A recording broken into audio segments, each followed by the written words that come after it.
The hit landed clean. Nobody in the Osaka International Martial Arts Center expected that. Not the 4,000 people in the seats. Not the federation officials at the scorer's table. Not the championship referee who was standing 6 feet away and still couldn't fully account for how it happened in the moment of the happening. 1 second.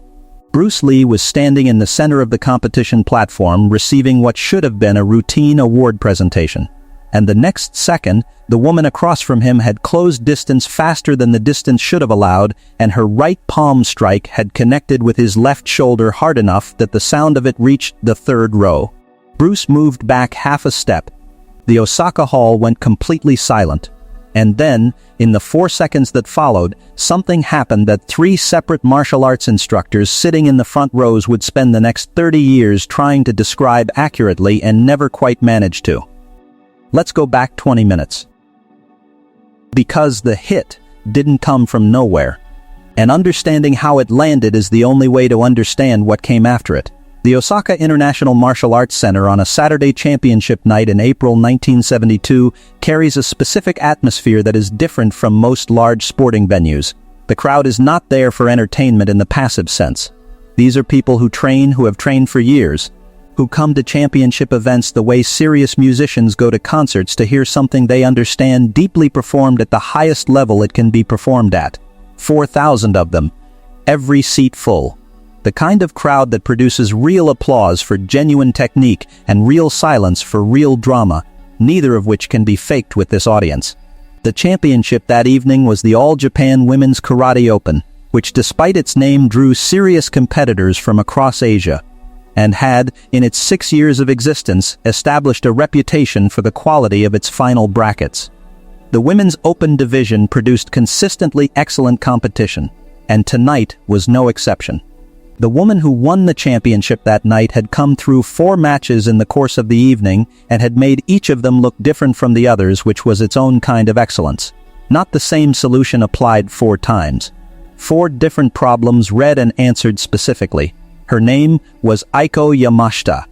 She was 28 years old, born in Kobe, training in Goju Ryu Karate since she was 11. 17 years of practice that had produced something the Japanese karate community discussed in the specific way they discussed things that had stopped surprising them because the thing was always the same. 47 wins, 0 losses. She had never lost a competitive match at any level at any age against any opponent. 47 times she had stepped onto a competition mat and 47 times she had stepped off it having won. This was not a record built on favorable brackets or soft competition. She had won against serious opponents in serious settings, and the wins had been documented, and the community that took documentation seriously confirmed every one of them. She was 5'6" and 155 lbs, and what made her formidable was not any single quality, but the specific combination of several excellent timing, genuine power for her size, and an ability to read opponents that the coaches who had worked with her described consistently as the thing that made everything else possible. She saw things coming before they arrived. Her final tonight was against a fighter from Fukuoka with her own significant record. The Fukuoka fighter made the final difficult in a way that the crowd appreciated, and the final lasted 4 minutes before Ikea won it on points in a way that left no ambiguity. The crowd gave her what she had earned. 4,000 serious practitioners giving genuine appreciation to a genuine achievement. Then the Federation chairman took the microphone and said something that the front sections of the crowd received first, and that moved through the building in the specific wave of recognition that always preceded Bruce Lee's name reaching a full room. He said that for the trophy presentation tonight, the Federation had arranged a special guest. He said he was honored to introduce someone whose contribution to the international visibility of martial arts had been significant, and whose presence at tonight's championship honored the event and the discipline. He said Bruce Lee's name. 4,000 people made the sound of 4,000 people who have just been given something they wanted. The genuine sound, not the polite sound. Bruce walked from the front row where he had been sitting since the card started, received the championship trophy from the Federation chairman, and crossed the platform toward the center where Aiko was standing. He stopped at the appropriate distance. He brought his hands together and bowed. Aiko looked at him. She did not bow back. The 4,000 people in the building registered the refused bow in the way Japanese martial arts communities register refused bows, which is to say completely and immediately and with a specific weight that comes from understanding the precise meaning of what just happened. The Federation chairman shifted. The championship referee looked at Aiko and then at Bruce. Her coaches, positioned at the platform's edge, exchanged a look. Aiko took the announcement microphone before anyone moved toward her. She said in Japanese, "I want to say something."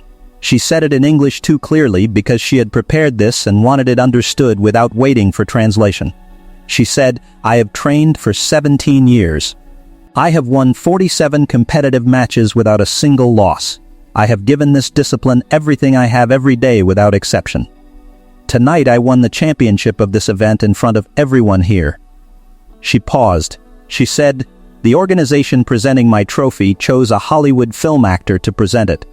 Someone who has built a career performing martial arts for cameras. Someone who has made significant money from the image of what serious practitioners build through years of actual work." She looked at Bruce directly. "Your films are very successful, but success in film and genuine mastery of a martial discipline are different things.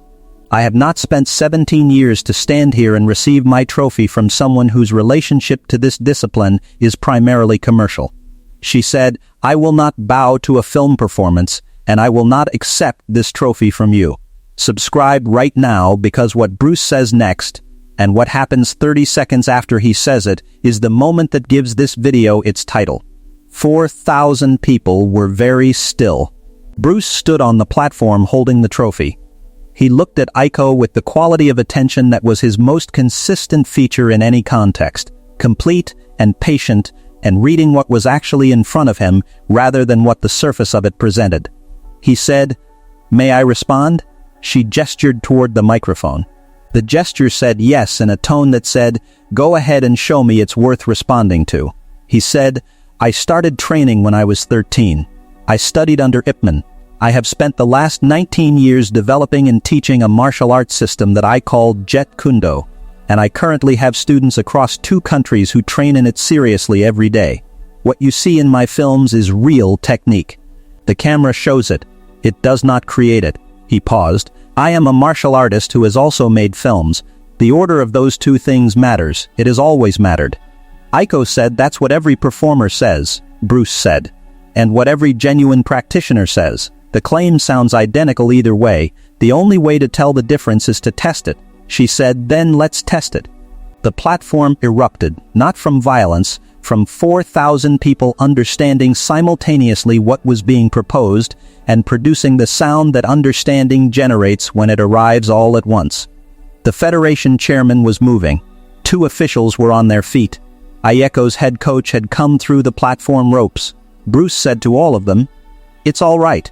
The chairman said, "Mr. Lee, this is not," Bruce said. "She asked a genuine question. It deserves a genuine answer." He set the trophy down at the platform's edge carefully. Upright, he looked at Aiko. He said, "Your terms." She said, "Karate competition rules, standard scoring, your techniques against mine. The championship referee calls it." Bruce said agreed. The chairman looked at 4,000 people who were not going anywhere and made the specific decision that event organizers make when situations have moved beyond the reach of their decisions, which was to make it as safe as possible and then let it be what it was going to be. The referee established terms. Both competitors acknowledged. The referee stepped back. They found their positions.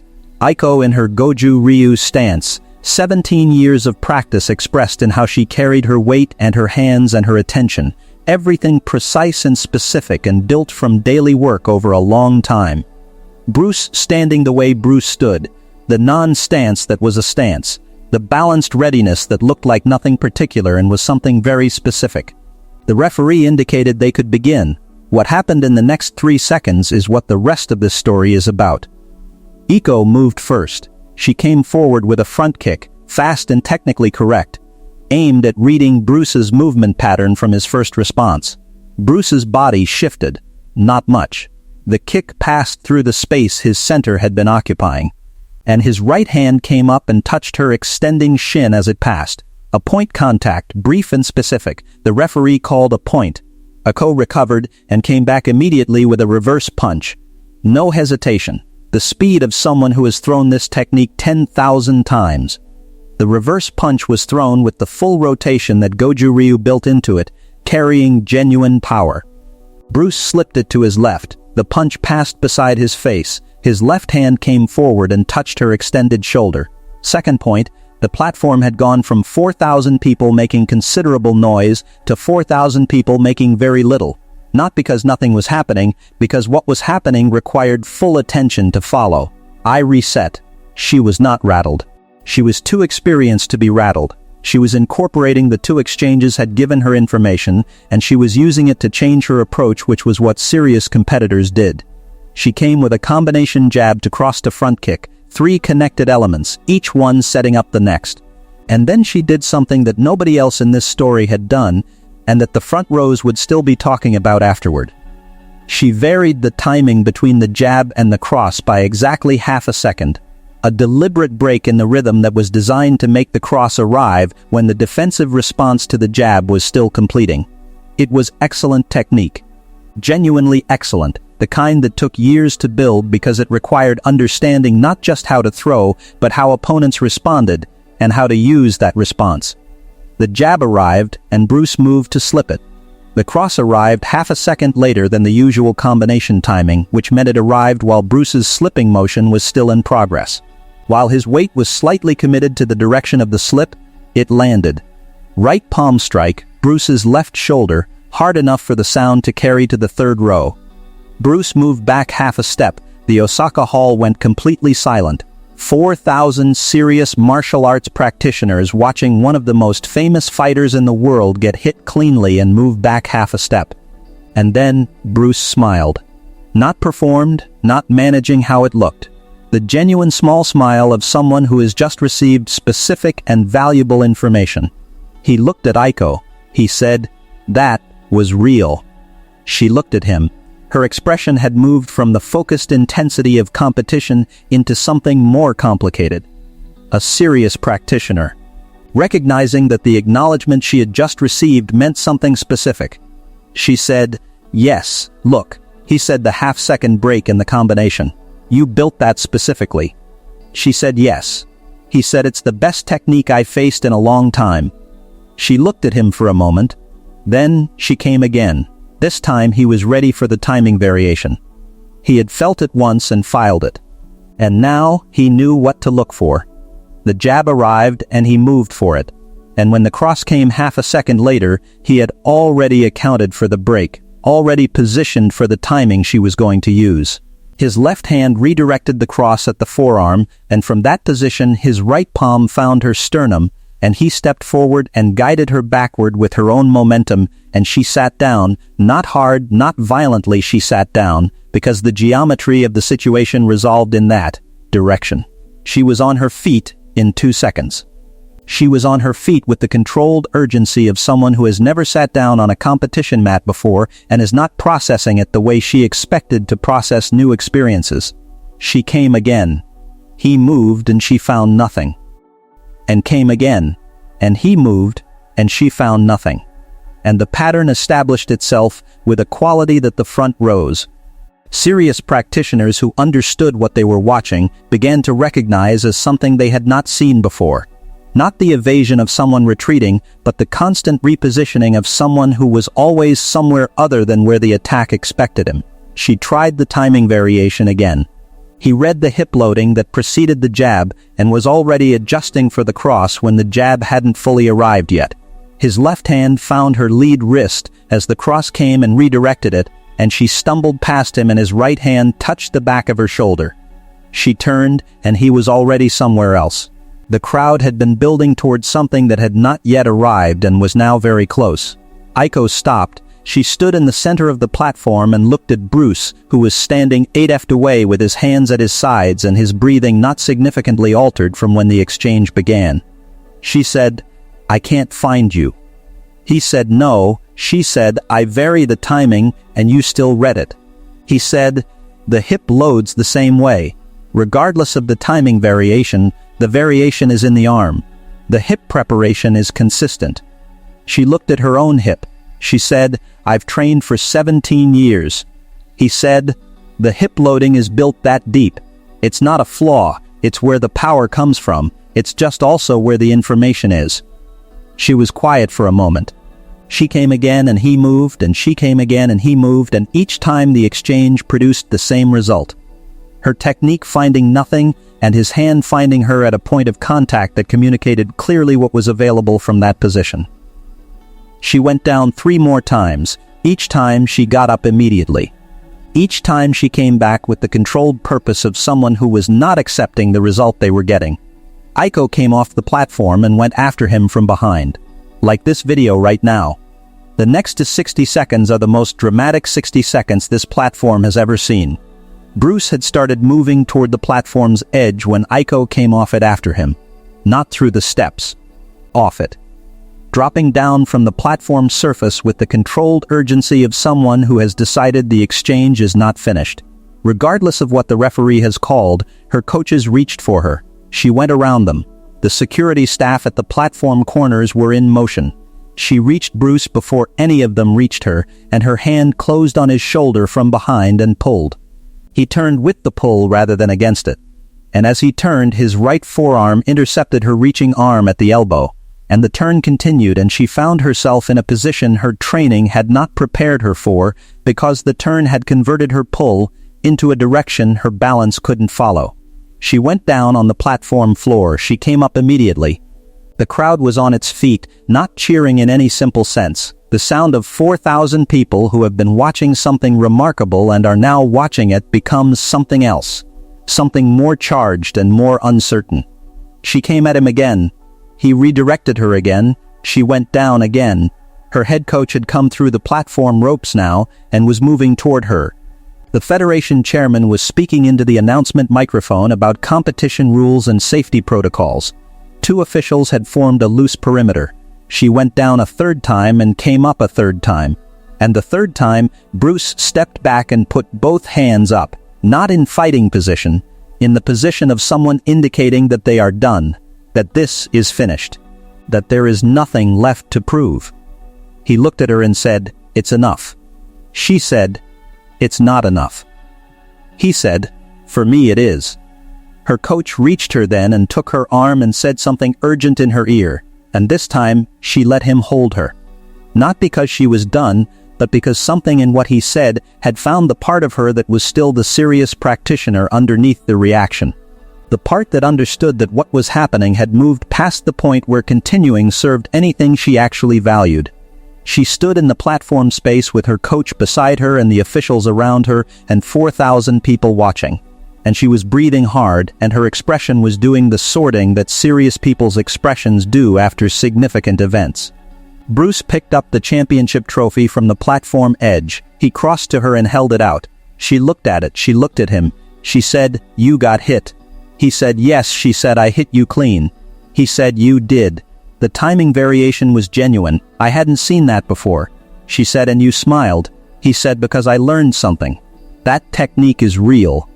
You built it across 17 years and it's real." She said, "And then you read it." He said, "The second time the hip told me before the arm did." She was quiet. Then she said, "I've never been put down on a competition mat, not once in 47 matches." He said, "I know." She said, "I said things tonight." He said, "Yes." She said, "In front of everyone." He said, "Yes."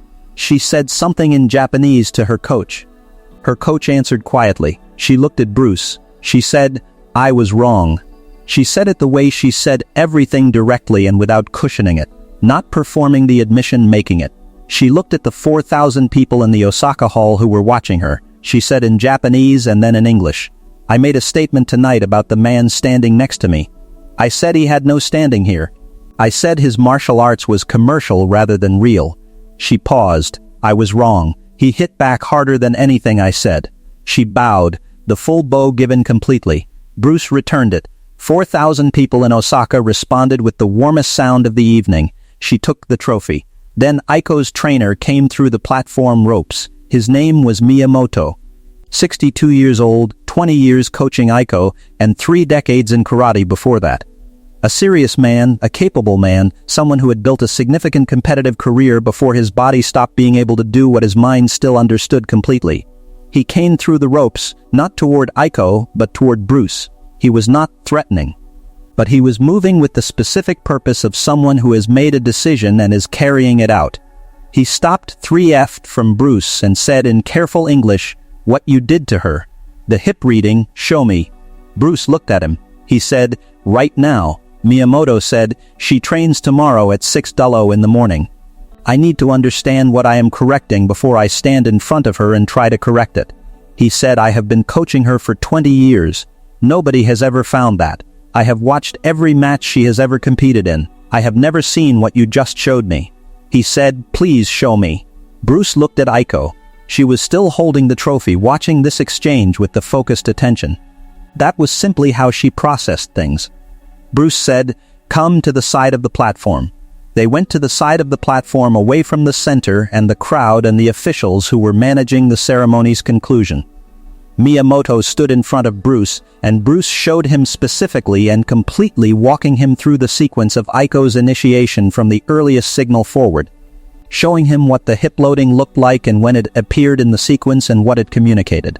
Miyamoto watched. He asked 2 questions. Bruce answered both. Miyamoto said, "I have watched her train every day for 20 years and I have never seen that." Bruce said, "Most coaches are watching the technique. The information is in what precedes it." Miyamoto said, "How do I help her address it?" Bruce said, "She needs to start the initiation from a different place. The hip loading is producing the tell. The correction has to start at the weight transfer that loads the hip, not at the hip itself." Miyamoto said, "That's months." Bruce said, "Yes, her technique will be worse before it's better." Miyamoto nodded. He was not hearing discouragement. He was making notes in his head about what the next 6 months of training had to contain. He said, "Thank you." He said it simply, the way people say things they mean completely. He went back to his fighter. Bruce could see them talking on the platform. Miyamoto speaking quietly and Aiko listening with the complete focused attention she brought to everything. The evening concluded. The crowd filed out into the Osaka night. The officials wrapped the ceremony. The platform was cleared. In the corridor outside the competition area, Aiko found Bruce. She had changed out of her competition clothes.